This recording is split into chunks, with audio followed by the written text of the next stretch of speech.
রিয়া, রিয়া, রিয়া, রিয়া, কি হলো? কি লতা, আমার মনে হয় রিয়া ঘুমের ওষুধ খেয়েছে। কি? তুমি এখানে থাকো, আমি ড্রাইভারকে ডাকছি, ওকে হাসপাতালে নিয়ে যেতে হবে। তুমি তাড়াতাড়ি যাও, ওকে এক্ষুনি অ্যাডমিট করতে হবে। হ্যাঁ, আমি ড্রাইভারকে ডাকছি। রিয়া, রিয়া, এই রিয়া,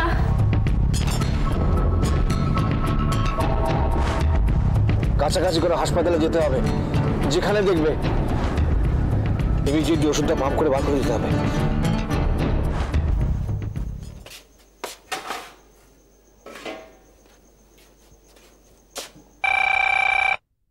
কোনটা ধরতো সাগর?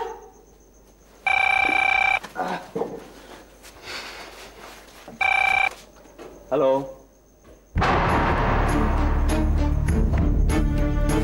হ্যাঁ আমি এক্ষুনি আসছি। কি হলো রে? হ্যাঁ, কোথায় বেরোচ্ছিস? একটা বিপদ হয়েছে। কি বিপদ হলো? বারুইপুরে হঠাৎ করে মা বিষকে আত্মহত্যার চেষ্টা করেছে। হ্যাঁ, সে কি রে? এক্ষুনি বেরিয়ে যাব, আমি যাবো। তুমি না না না তোমার যাওয়ার দরকার নেই। তুই সামলাতে পারবি একা? বাবা তুমি কোনো চিন্তা করো না, ওখানে রোহিত আঙ্কেল আছে, লতা আন্টি আছে। কি আছে? লতা আন্টি, রোহিত আঙ্কেল। লতা, রোহিত তোর মাকে চেনে? আমি তো সেটাই অবাক হয়ে যাচ্ছি, ওরা ওখানে পৌঁছালো কি করে? ওদের খবরটাই বা দিল কে? যাক, সেসব কথা পরে হবে, এখনো বল, আমি কিন্তু তোর সঙ্গে যেতে পারি। না না, কোনো দরকার নেই, আমি তোমাকে খবর দিতে থাকবো। আমি যাচ্ছি। সাবধানে।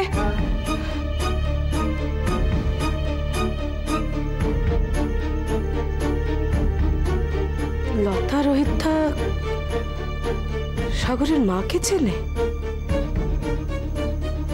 লতা তো কিছু বলেনি। ভাইয়া, আঙ্কেল আন্টি কোথায় গেল রে? বুঝতে পারছি না তো, কোথায় তাড়াহুড়ো করে বেরিয়ে গেল, কিছু তো বলে গেল না। মোবাইলটাও নেয়নি না? না রে, মোবাইলটা নিয়ে গেলে তার তো চিন্তাই হতো। আচ্ছা, দিয়া ঘুমাচ্ছে তো? হ্যাঁ হ্যাঁ, দিয়া ঘুমাচ্ছ, ঘুমো। ও তো ঘুম থেকে উঠলে আরো বিপদ হবে, কান্নাকাটি করবে, জিজ্ঞেস করবে, তখন ওকে নিয়ে আরো বিপদে পড়তে হবে। হ্যালো আন্টি, তোমরা কোথায়? আমরা তো চিন্তা করছি তোমাদের জন্য। হ্যাঁ, হাসপাতালে?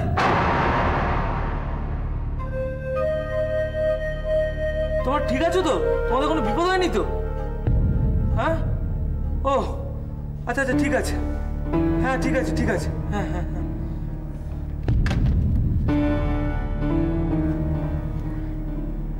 ভাইয়া, হসপিটালে কে আছে?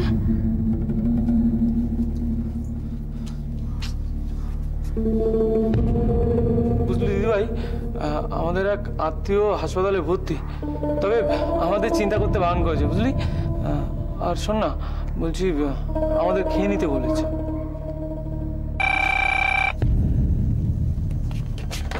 হ্যালো মা, আমি সাগর। হ্যাঁ বল, কি খবর মায়ের?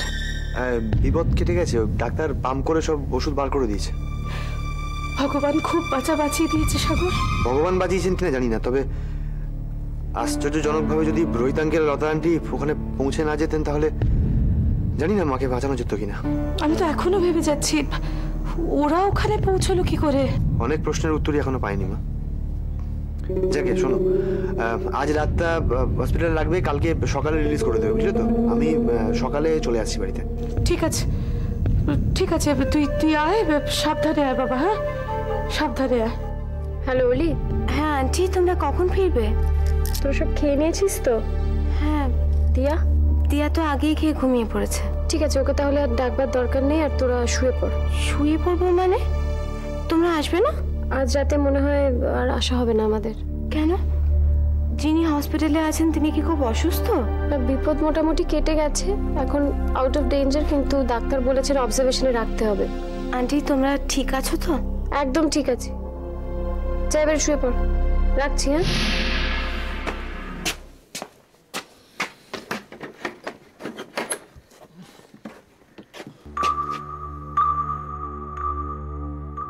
এসো এসো সূর্যদা এসো, চলো চলো চলো।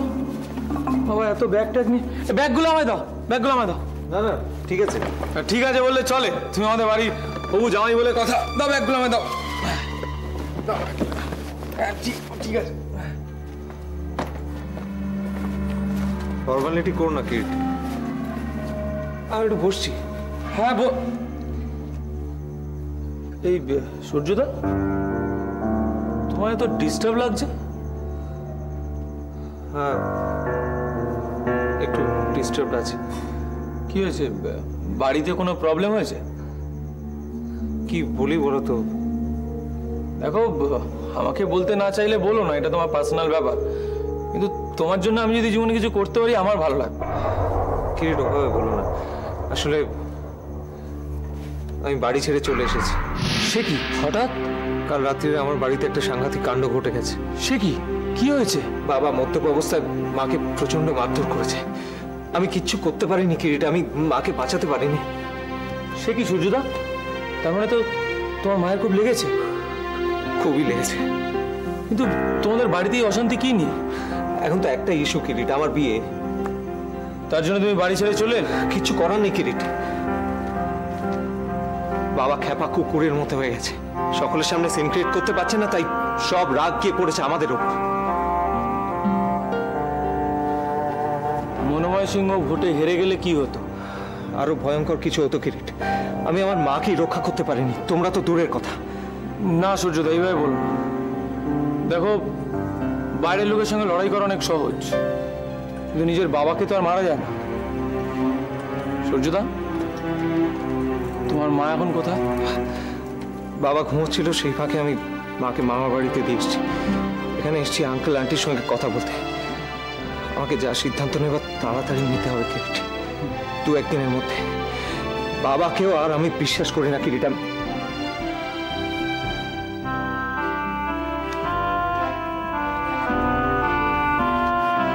ছাড় দাও, আঙ্কেল আন্টিকে বলে আমাদের হাতে সময় নেই, চললাম। সূর্যদা,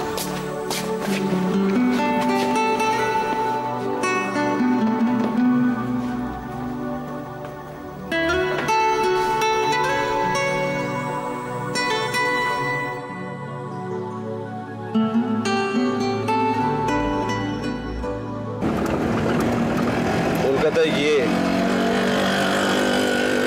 রিয়ার একটা চেক আপ করাতে হবে। হ্যাঁ সে তো করাতেই হবে, কারণ এর আবার কি কি সাইড এফেক্টস আছে সেটা তো আমরা এখন বুঝতে পারছি না। সত্য সাধন লোকটা আমার হাত থেকে নিস্তার পাবে। কেন ভাবছো আমি তো এসে গেছি? তুমি কোনো রকম ঝগড়াঝাটির মধ্যে জড়াবে না, সত্য সাধনকে আমি সামলাবো। হ্যাঁ গৌরব, তুমি যে কারণে মাথা গরম করছো সেটা বুঝতে পারছি, কিন্তু সেটা তো পুরোটাই রিয়ার খারাপ থাকা, ওর ইনসিকিউরিটি, এগুলোর কথা ভেবে এখনো আমাদের জিম্মায়। কাজে তোমার আর ওকে নিয়ে ভয় পাওয়ার কোনো কারণ নেই। কিন্তু তা বলে এত বড় একটা অন্যায় করে লোকটা ছাড় পেয়ে যাবে? অন্যায় করে কেউ কোনো দিন ছাড় পায় না গৌরব। সবসময় জানবে আমাদের মাথার উপরে আরেকজন আছেন, তার আদালতে সবসময় নিরপেক্ষ বিচার হয়। তবে লতা, তুমি কিন্তু এত বছর ধরে রিয়ার ঘটনাটা না বলে অন্যায় করেছো। রোহিত, এখন এই বিপর্যয়ের মুহূর্তে তোমার এটা মনে হচ্ছে, কিন্তু আমি যদি তখন তোমায় বলতাম তোমার কষ্টটাই শুধু বাড়তো। রিয়াকে তো খুঁজে পেতে না তুমি, সেই জন্যই তো আমাকে বাধ্য হয়ে চেপে রাখতে হচ্ছে। আর একই কারণে আমি নাদিয়াকেও বলতে পারিনি গৌরবের কথা। তবুও একটা চরম সর্বনাশ যদি ঘটে যেত, রিয়াকে মৃত্যুর হাত থেকে বাঁচাতে পারতে? রিয়া, তোমার আর আমার মধ্যে একটা সাংঘাতিক মিল আছে জানো তো। আমরা দুজনেই এক পথের পথিক। কোন দিক থেকে? ভাগ্যের দিক থেকে। রিয়ার ব্যাপারে আমারও দোষ আছে। আদর দিতে দিতে তোর ভুল কাজগুলো কিন্তু আমি সমর্থন করে গেছি। তাহলে তো কথা বলতেই হয় যে তুই যাকে বিয়ে করেছিলিস তাকে চিনতে মায়ের অন্তত কোনো ভুল হয়নি। অনেক বকবক হয়েছে, এবার রিয়া চুপ। আমি না না না বললে হবে না। আমি তোমার দাদা নই যে শুধু আদর দেব, আমি কিন্তু শাসনও করব, স্যুপটা খেতেই হবে। এটা কিন্তু ঠিক কথা বলেছে রিয়া। ওরকম লিকলিকে চেহারা হতে পারে, সাংঘাতিক দাপট কিন্তু।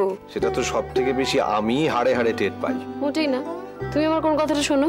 কোনটা শুনি না? আচ্ছা আচ্ছা, তোমরা আবার দুজনে থামবে? মেয়েটা একটু সুস্থ হয়ে ফিরেছে, আবার অসুস্থ হয়ে যাবে তোমাদের কাণ্ড কারখানা দেখে। আমি কিন্তু রিয়ার উপর একেবারেই ভরসা করতে পারছি না খাওয়ার ব্যাপারে। দেখি একটু সরো। একদম খাইয়ে দে তো। হ্যাঁ হ্যাঁ হ্যাঁ হ্যাঁ করো, হ্যাঁ।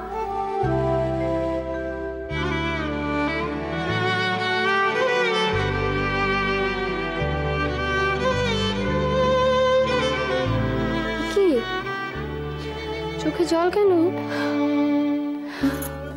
আসলে অনেকদিন বাদে মায়ের ছোঁয়া পাচ্ছি তো।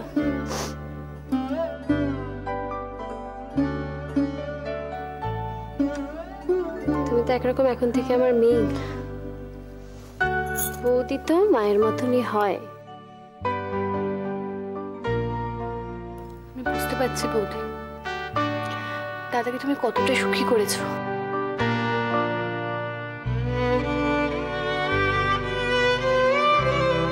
তুমিও তো আরেকজনকে সুখী করেছো রিয়া।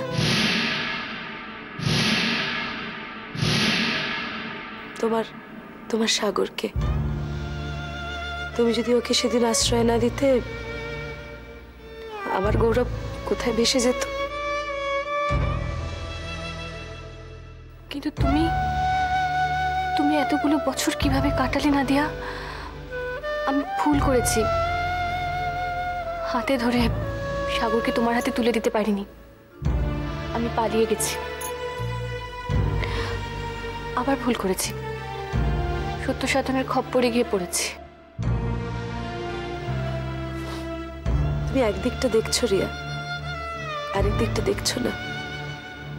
তুমি একটা মানুষকে ভালোবেসেছো, তার সঙ্গে ঘর বাঁধতে চেয়েছো, নিজেকে পাকে নামিয়েছো। আর একদিকে সন্তানকে ভালোবেসেছো, তাকে নিজের বুকের কাছে রাখার জন্য তুমি পাকে নামতে দুবারও ভাবোনি। এত সুন্দর ভালোবাসার মন কটা লোকে থাকে রিয়া। তুমি সত্যি তোমার দাদার যোগ্য উত্তরসূরি।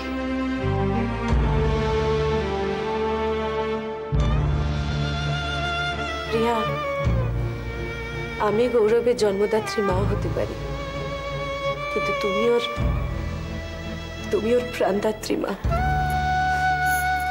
ও যদি আমাকে কোনোদিন ভুলে যায়, আমার এত কষ্ট হবে না যতটা কষ্ট হবে তোমাকে যদি ও কোনোদিন ভুলে যায়। আমি উঠি রে লতা, আজকে দাঁড়া, বস না একটু। কিটার গৌরব তো বেরোলো, ওরা চলে আসবে এক্ষুনি। দুজনে ভুলে গেছে তো বেরিয়েছি, চিনিস তো অনেক রাত হবে। আমি উঠি। আর গৌরব? গৌরব নাদিয়ার কাছেই থাকবে। কিন্তু আমি আমার তো দাদা, বৌদি, ভাইপো ভাইজি সবাই রইল। গৌরব তোমার ডান হাত, ও তোমার কাছেই থাকবে।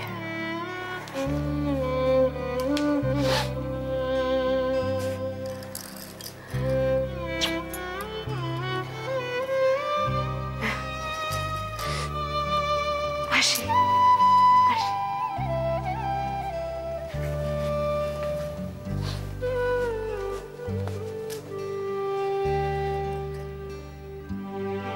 বিল্লনাথ ফিরে এলে 16 কলা পূর্ণ হতো। বিল্লনাথকে পাওয়া গেল না রে দাদা? না রে, আমার মনে হয় সংসার ছেড়ে ও সন্ন্যাস নিয়েছে। এই যে বোনকে পেয়ে শুধু গল্প করে গেলে চলবে? তুমি আবার খেতে বসো। তুমি কি নিজেকে ভীষণ সুস্থ মনে করো? তা কিন্তু তুমি নাও। সত্যি বৌদি কিন্তু একদম ঠিক কথা বলেছে, তুমি খেয়ে নাও, যাও। আচ্ছা, একদিন অনিয়ম করলে কিচ্ছু যাবে আসবে না। লতা, তুমি একটু বসো তো, তোমার সঙ্গে আমার গুরুত্বপূর্ণ কিছু কথা আছে। হ্যাঁ তোমরা বসে, আমি ভেতরে যাই। না তুই বস না, তুই যাচ্ছিস কেন? আমি একটু উলিদের সঙ্গে গল্প করে আসি। আচ্ছা যা।